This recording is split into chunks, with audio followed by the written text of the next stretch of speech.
Hi, I'm Liz Scarf, and I am going to be running the March Process Work Play in Melbourne, the March session, and it's all about attention. And what do I call it? I call it the attention seeker, training and reclaiming our attention. Now, this is just like a primer video for the workshop, just to, I guess, put a bit of a frame around why attention, why I'm sort of thinking about it, why I want to explore it together, and then also how attention is sort of like really central to the process work paradigm, and a little bit about what we'll play with in the session. So I'd start just by saying, like, what is attention, right? So attention is, let's say it's a kind of behavior, right, where we are focusing our senses and our cognitive processes in a particular direction. So we are actively processing specific information whilst also tuning out other information in order to be able to um, process something else, right? And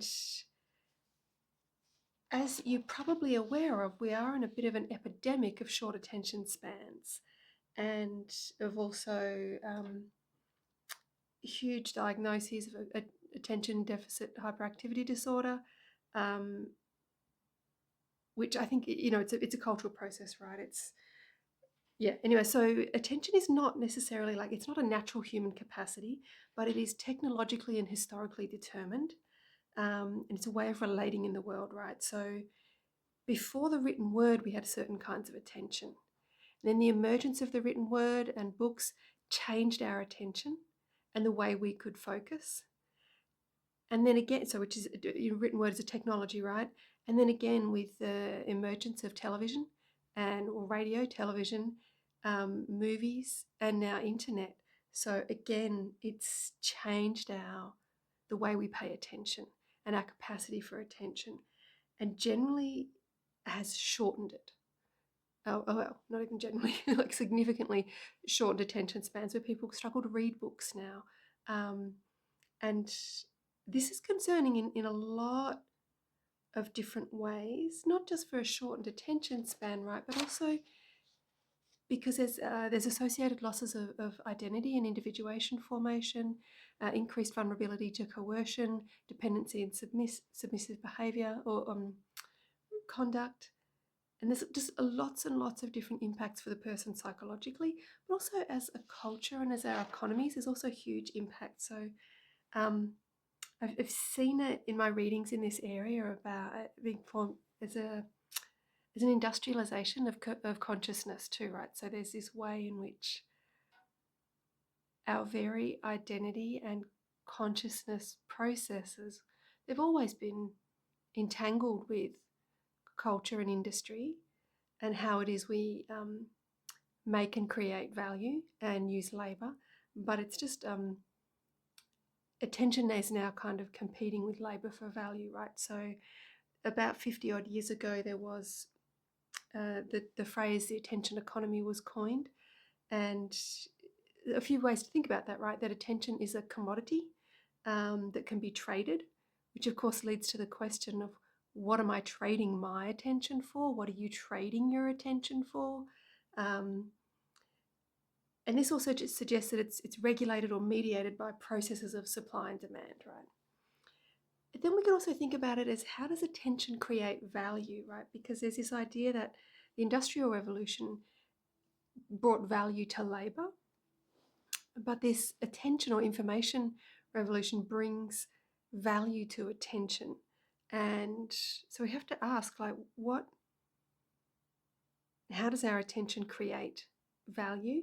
Obviously, it's creating a lot of value in ways we don't, somewhere we're quite aware of around, say, like advertising, but I think it's like it only just scratches the surface around how attention is being turned into a valuable commodity, right?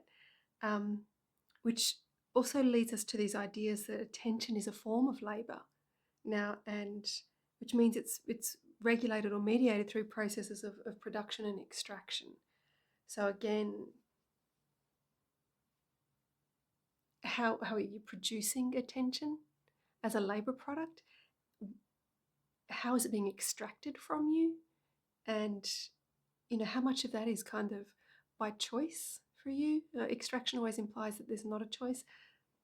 I don't know. I don't think that's totally true. I think it's much more complex. But so that's a couple of things about this, right? And I guess one thing we're experiencing these days is just a constant stream of data in our lives, right? And it's very hard to switch off from that. I often um, think about it in terms of it's like eating, in that we're kind of consuming data all the time. And unless we're getting breaks to digest, um, our nervous systems get overwhelmed, our consciousness gets overwhelmed because we are not evolved to be processing so much data all the time. And this is how we have such dysregulated nervous systems as a cultural phenomenon. It's just so common now. Um, High levels of anxiety as well, and just it's across the board in so many ways. Um, and so another interesting thing though that I came across around this was around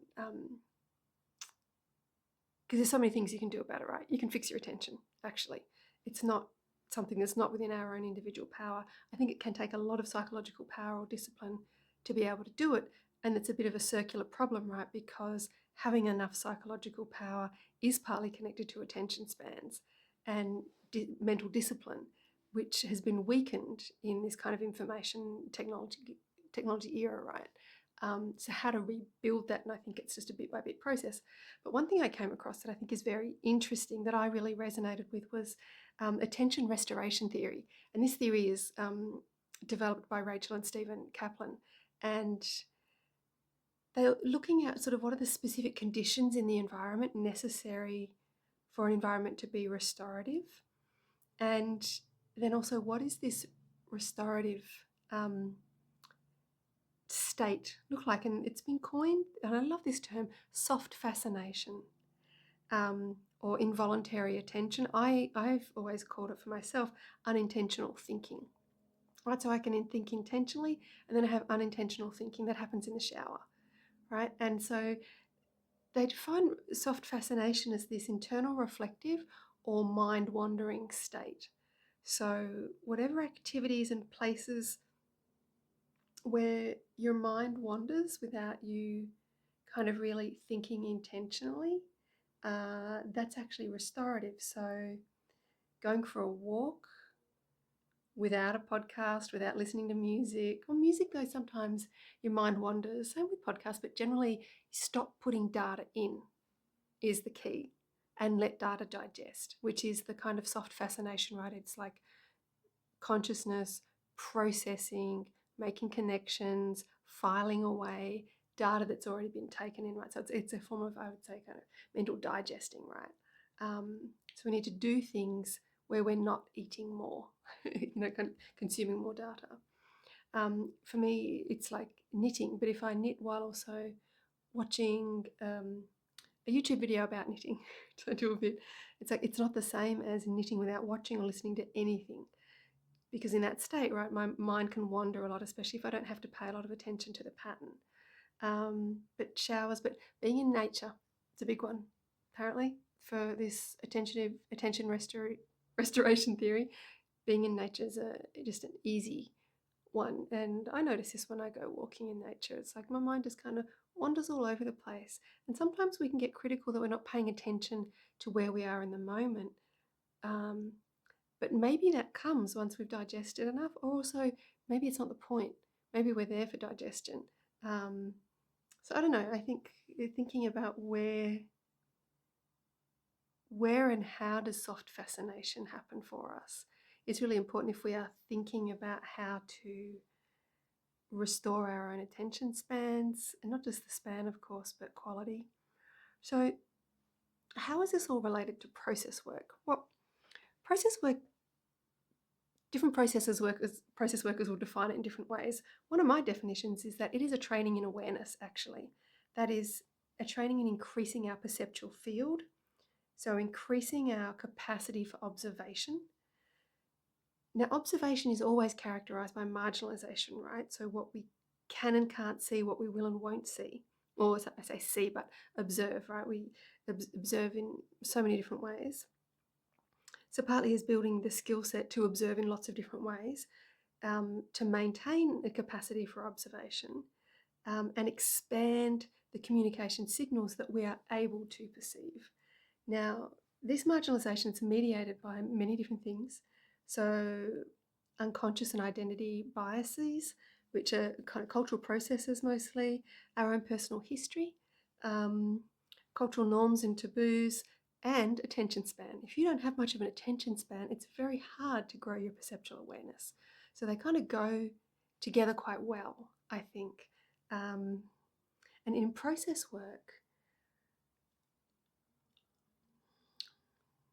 I guess I'd say we train a lot for how to be aware of and pay attention to unintended communication signals.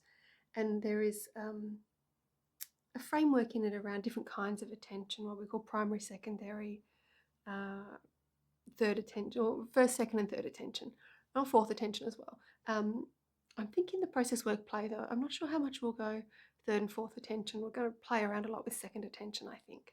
But anyway, so these different ways of describing and learning different forms of attention and different kinds of information signals to pay attention to, and why we would pay attention to some and not others. So we're going to play around with that a lot in the training.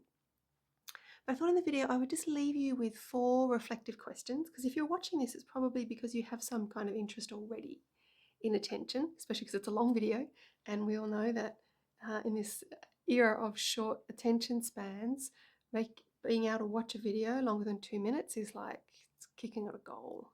So well done if you got here. Anyway, 4 reflective questions. And obviously some will be relevant to you, some won't. How do you know your attention span is shorter than before or shorter than you would like it to be? So how is it that you're already aware that there is something going on with your attention span?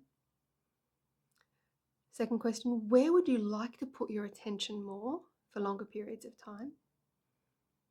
So when we are thinking about a shortened attention span, we must be thinking that we want to be able to pay attention longer somewhere. There's a context, maybe multiple, where we're kind of feeling like it's not meeting our needs. The third question, what distracts you from where you want to put your attention? So like what kind of takes your attention?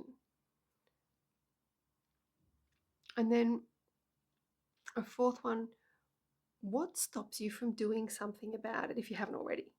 All right, so Google is full of really good suggestions, actually very valid suggestions, successful suggestions, like they work. If you haven't tried, what stops you from trying? Now I want to sort of pose all these questions without a criticism or a judgment, but like a curiosity to go, oh, okay, why haven't I worked on that? Because no, I'm worried that I won't succeed, or it's a catch-22 situation. How do I, like it's hard to stay attentive to expanding your attention. It could be a range of different reasons, but a curiosity is going to be more useful, of course, than a judgment. So I leave them with you, and I hope the video has been useful, or at least piqued your curiosity about the topic. And yeah, if you're in Melbourne on the 14th of March, I think we're doing it. Yeah, Friday the 14th of March from 6 p.m. to 8:15 p.m. at the North Melbourne Library. It's $40. And yeah, we're going to play around with attention, especially process work, different styles of attention and how to grow those. I'm not going to be reading through lists of ideas from Google about how to increase your attention span. You can do that, but we might have some conversations too together about people's experience of attention and attention span and how that's changing over time, because I think that'd be really useful kind of informal research as well, just to kind of check out how is this going for others. Yeah, hope to see you there. Bye.